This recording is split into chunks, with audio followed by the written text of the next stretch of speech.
Hello మమ welcome to day 2. So ఈ day 2లో మనము ఎస్క్యూఎల్ కమాండ్స్ అనేవి చూద్దాం. సో ఈ ఎస్క్యూఎల్ కమాండ్స్లో ఈరోజు మనం క్రియేట్, ఇన్సర్ట్, సెలెక్ట్ ఈ మూడింటి గురించి మనం డిస్కస్ చేద్దాం. So first one create.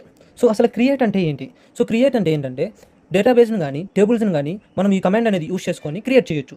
So దానికి ఒక డెఫినేషన్ ఏంటంటే create is used to create the new table in the database. Okay, so ఈ క్రియేట్ అనే దాన్ని యూస్ చేసి మనం ఒక టేబుల్ని చేద్దాం. దానికి ఒక సింటాక్స్ ఉంది. సో ఆ సింటాక్స్ ఏంటంటే create table name, column name 1 data type, column name 2 data type and so on.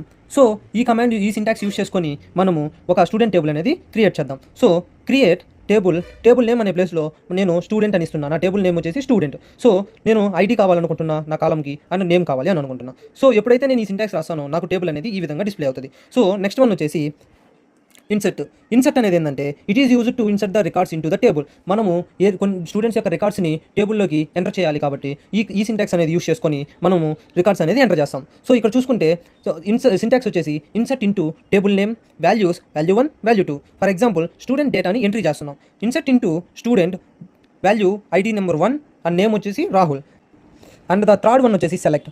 So select అనేది ఏంటంటే డేటాబేస్లో ఉన్న డేటాని రిట్రీవ్ చేసేదాని కోసము ఈ సెలెక్ట్ అనే కమాండ్ మనం యూస్ చేస్తాం.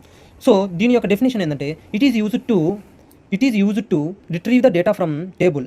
సో టేబుల్లో ఉన్న డేటాని రిట్రైవ్ చేసేదానికి, డేటాబేస్లో ఉన్న డేటాని రిట్రైవ్ చేసేదానికి ఈ సెలెక్ట్ కమాండ్ అనేది యూస్ చేస్తాం. దీని సింటాక్స్ వచ్చేసి సెలెక్ట్ స్టార్ అంటే ఆ టేబుల్లో ఉన్న ఎంటైర్ డేటాని డిస్ప్లే చేయమని చెప్తాం. So from table name. So for example display student table, మనం మేము క్రియేట్ చేసిన టేబుల్ని డిస్ప్లే చేయమని చెప్తున్నాం. So select star from student అనేది ఏంది మనకి టేబుల్ నేమ్. సో ఎప్పుడైతే మనం టేబుల్ నేమ్ అడుగుతామో ఆ టేబుల్లో ఉన్న డేటా మొత్తాన్ని మనకు డిస్ప్లే చేస్తుంది.